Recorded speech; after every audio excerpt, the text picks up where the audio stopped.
आज करायचा आपल्याला केळ्याचा केक. तर इथे 3 केळी घेतली आहेत, ती सोलून मी मिक्सरमधून काढून घेते.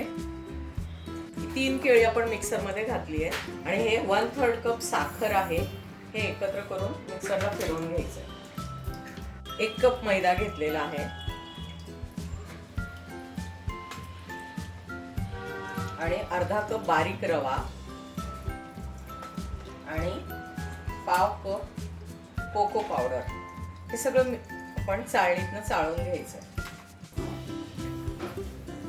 कोको पावडर, रवा, मैदा सगळं मिक्स करून घेतलंय आपण. आता याच्यामध्ये घालायचं हे मिक्सरमधून काढलेलं केळं. यात घालायचंय पाव कप दूध. थोडंसं ठेवते. हे 1 चमचा न्यूटेला, म्हणजे हे जे आहे ना, हे 1 चमचा घातलाय, त्याने छान चव येते म्हणून. इथे 4 चमचे तूप घालायचे आपल्याला.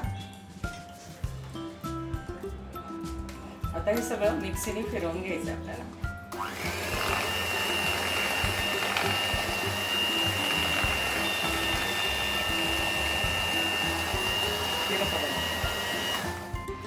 आता याच्यामध्ये थोडंसं अजून पाव कप आहे ना, आता त्यातला अर्धा कप आता अजून दूध घालते मी.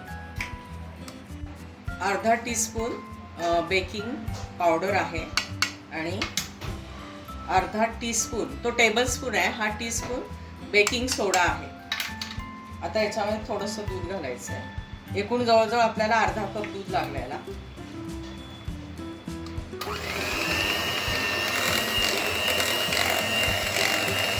केक टिनला तूप लावून घ्यायचं आणि त्याच्यानंतर मैदा भुरभुरून घ्यायचा, असं डस्टिंग करून घेतले. आता याच्यामध्ये हे मिश्रण जे आपण फेटलेलं आहे ते ओतायचं.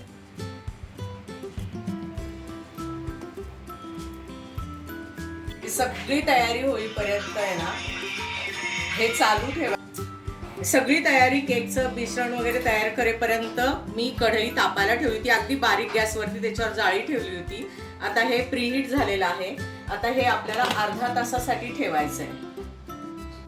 दिसत असेल तुम्हाला अर्ध्या तासामध्ये किती छान फुलून आल्यावरती. फक्त मी झाकण काढणार नाही, कारण त्याची वाफ निघून जाईल म्हणून. आता हे वाफेतच कोमट होईपर्यंत मी ठेवणार आहे आणि मग नंतर आपण थोडा थंड झाला की मग कट करणार आहे. सुरुवातीला आपण कढई अगदी स्लो गॅसवरती तापायला ठेवली होती आणि नंतर मात्र मीडियम गॅसवरती तो पुढे ठेवायचा आपल्याला अर्धा तास. केक जरा थंड झाला की काढून घ्यायचा. थोडा फुगलाय बघा मस्त. काय होतं माहितीये का, मी जरा फ्लेम मोठी केली ना तर तो फुलतो, पण जर बारीक केली तर असा बसतो. तर मी म्हटलं जास्त फास्ट नको करायला, म्हणून थोडा बारीक केला तर तो थोडासा बसला. म्हणून मग एकच फ्लेम ठेवायची, मीडियम याच्यावरतीच ठेवायचं. ते जास्त फास्ट पण नाही आणि कमी जास्त नाही करायचा, मग तो बसतो. नाही तर थोडा सुंदर निघालाय बघा, मस्त. त्याच्यावरती तुम्ही चॉकलेट मेल्ट करून पण टाकू शकता, पण ते दुधात करायचं, नाही तर मग ते कडक होतं चॉकलेट सारखं. दुधामध्ये चॉकलेट मेल्ट करून असं वरून टाकायचं, चोको चिप्स टाकायचे, म्हणजे छान चॉकलेट केक होईल. रियान त्रिशा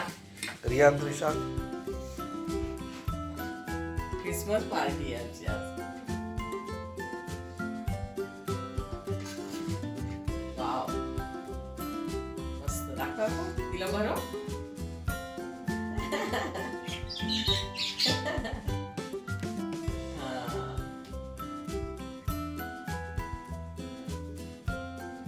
कसं झालंय तर झालाय, खूप छान झालाय. लागते ती जाळी पडली. कसा आहे रियान? एक नंबर झाला. एवढी जाळी पडली, मस्त. वाव.